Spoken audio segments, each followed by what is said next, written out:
নমস্কার, বাঙালির পেট পুরা চ্যানেলে আপনাদের সকলকে জানাই স্বাগত। আজকে আমি চাল কুমড়ো দিয়ে আর অল্প করে একটুখানি মুগ ডাল দিয়ে সুন্দর একটা নিরামিষ রেসিপি তৈরি করে আপনাদের সঙ্গে শেয়ার করছি। আমি একটা চাল কুমড়ো এরকম সরু সরু করে কেটে নিয়েছি। আমি চাল কুমড়োর মধ্যে যে মুগ ডালটা দেব সেই মুগ ডালটা আমি ধুয়ে নিচ্ছি। এবার গ্যাসটা ধরিয়ে একটা কড়াই বসিয়ে দিয়েছি। কড়াইটা বেশ ভালো মতো গরম হয়ে গেছে। এবার কড়াইতে দিচ্ছি সর্ষের তেল। আমি সর্ষের তেল দিয়ে রান্না করছি, আপনারা ইচ্ছে করে সাদা তেল দিয়ে রান্না করতে পারেন। সর্ষের তেলটা ভালো মতো গরম হয়ে যাওয়ার পর তেলের মধ্যে দিচ্ছি দুটো তেজপাতা, দুটো শুকনো লঙ্কা আর অল্প করে একটু গোটা জিরে। এবারে এই মশলাগুলো নেড়ে চেড়ে ভেজে নিতে হবে।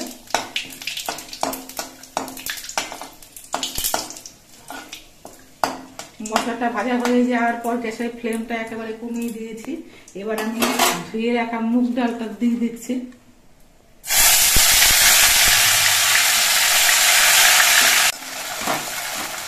মুগ ডালটা দিয়ে কিন্তু অনবরত নাড়তে হবে যাতে মুগ ডালটা পুড়ে না যায়।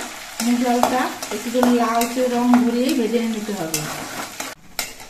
প্রথমে তেলটা অনেক গরম ছিল বলে কিন্তু মুগ ডালটা দেওয়ার আগে আমি গ্যাসের ফ্লেমটা কমিয়ে দিয়েছিলাম। এবার আবার আমি গ্যাসের ফ্লেমটা বাড়িয়ে দিচ্ছি, তাহলে মুগ ডালটা তাড়াতাড়ি ভাজা হয়ে যাবে।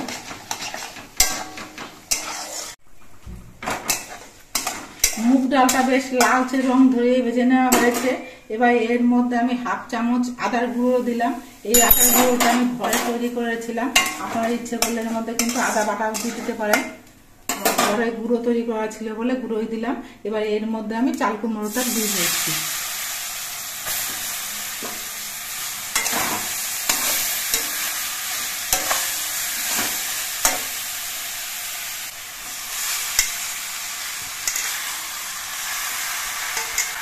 এবার চাল কুমড়োটা দিয়ে নেড়ে চেড়ে মিশিয়ে নিতে হবে।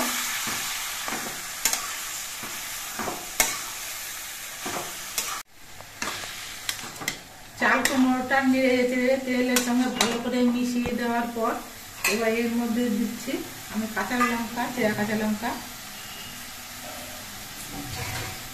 দিচ্ছি, পরিমাণ মতো নুন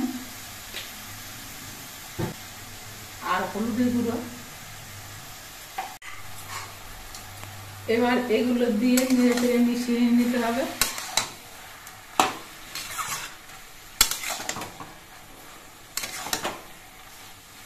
আর গ্যাসের ফ্লেমটা বাড়িয়ে দিয়ে কিন্তু বেশ কিছুক্ষণ রান্না করতে হবে। চাল কুমড়োর মধ্যে নুন দেওয়া হয়েছে, এবার কিন্তু চাল কুমড়ো থেকে অনেকটাই জল বেরোবে। এবার রান্না করতে করতে কিন্তু এই জলগুলো সবই শুকিয়ে নিতে হবে। রান্না হওয়ার সময় মাঝে মাঝে নেড়ে দিতে হবে যাতে নিচে লেগে না যায়।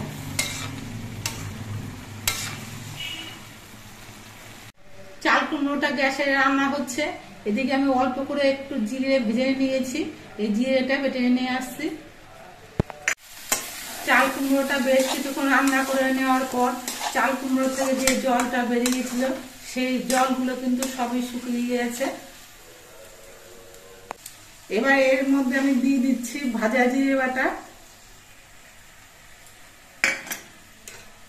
জিরে বাটা দিয়ে আমি নেড়ে চেড়ে মিশিয়ে নেব।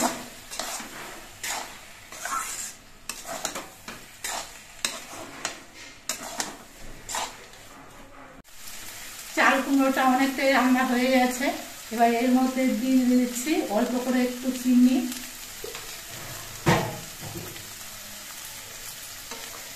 চিনিটা দিয়ে নেড়ে চেড়ে মিশিয়ে নেব।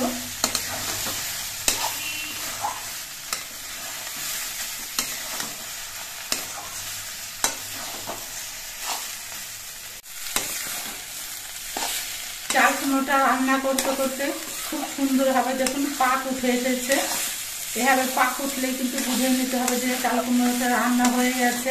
এর থেকে বেশি রান্না করলে কিন্তু অনেক সময় চাল কুমড়ো খেতে টক ভাব লাগে। চাল কুমড়োর জলটা কিন্তু রান্না করতে করতেই শুকিয়ে গেছে। যদি কোনো সময় দেখা যায় যে অল্প অল্প জল জল রয়েছে তখন কিন্তু একটুখানি আতপ তেলের গুঁড়ো দিয়ে পিঠালি দিলে ভালো হয়। আজকে আমার জলটা কিন্তু রান্না করতে করতে শুকিয়ে গেছে আর সুন্দর পাকড় হয়ে আছে। এই জন্য আমি কিন্তু কোনো পিঠাগুলি দিচ্ছি না। এরকম অবস্থাতে আমি চাল কুমড়োটা নামিয়ে নিচ্ছি, গ্যাসটা অফ করে দিচ্ছি। দেখুন কত সুন্দর হয়েছে চাল কুমড়োর রেসিপিটা। চাল কুমড়োর এই রেসিপিটাকে অনেকেই চাল কুমড়োর ঘন্ট বলেন, অনেকেই চাল কুমড়োর ঝালি বলেন। এই রেসিপিটা দিয়ে গরম গরম ভাত দিয়েও খেতে ভালো লাগে, রুটি দিয়েও খেতে কিন্তু ভীষণ ভালো লাগে।